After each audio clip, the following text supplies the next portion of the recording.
Okay, so I got a lot of y'all's responses from my story and asked me about my Teddy Ruxben experience. So this is Teddy Ruxben. He was a bear that was very popular back in the 80s, and Teddy could talk and his eyes would move from side to side, and his mouth would move and his eyes would move side to side. He came with 2 cassette tapes because essentially he would like read you books. So he came with these 2 cassette tapes and they had all of his recorded information on there, whatever he would actually blah blah blah blah and say. Okay, Teddy Ruxpin was battery operated only, so you had to have batteries and you had to have the cassette tapes to make him talk.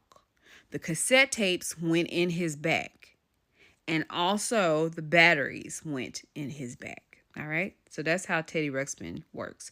Real quick, my family, when we moved to North Carolina, we experienced a terrible house fire like months after we moved here. We lost everything. So people donated and gave our family a lot of stuff. Over the years, it took a long time for my parents to recover financially, so people would just give. At the time, a family friend gave us a bag of stuff, and in the bag was a Teddy Ruxpin doll. Well, bear, should I say. But he did not have the cassette. Remember, he only says what you put on, the cassette that you put in his bag. They didn't have the cassette, and then we just would have to get batteries. And then he had, pre-programmed things that he could say. And then you could purchase the cassettes. My parents got it, gave him to me, but we didn't have money and we lived in the hood at the time. And they were like, we don't have no money, but we'll get you some batteries and we'll try to find a cassette tape later. But for now, you at least have a little teddy bear, okay? So Teddy Ruxpin, I let him stay in my closet because he didn't have batteries and you didn't have the cassette tape, so you wasn't up for me to play with. You make no sound, you don't do nothing. I'm in the bed one night, I will never forget, and I hear, I want to be your friend. And I sit up, and I had a nightlight at the time, and I was like, I want to be your friend. So I get up because I'm like, what am I hearing?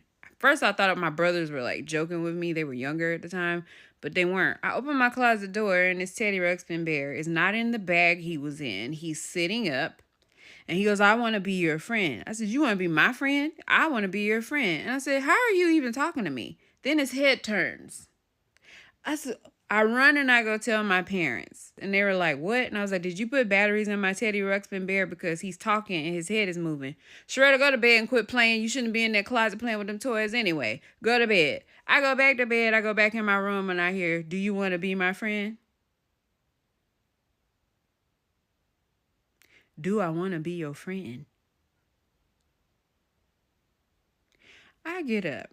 I go to that closet. I pick that bear up. I turned him over. I opened his back. There was no batteries in there.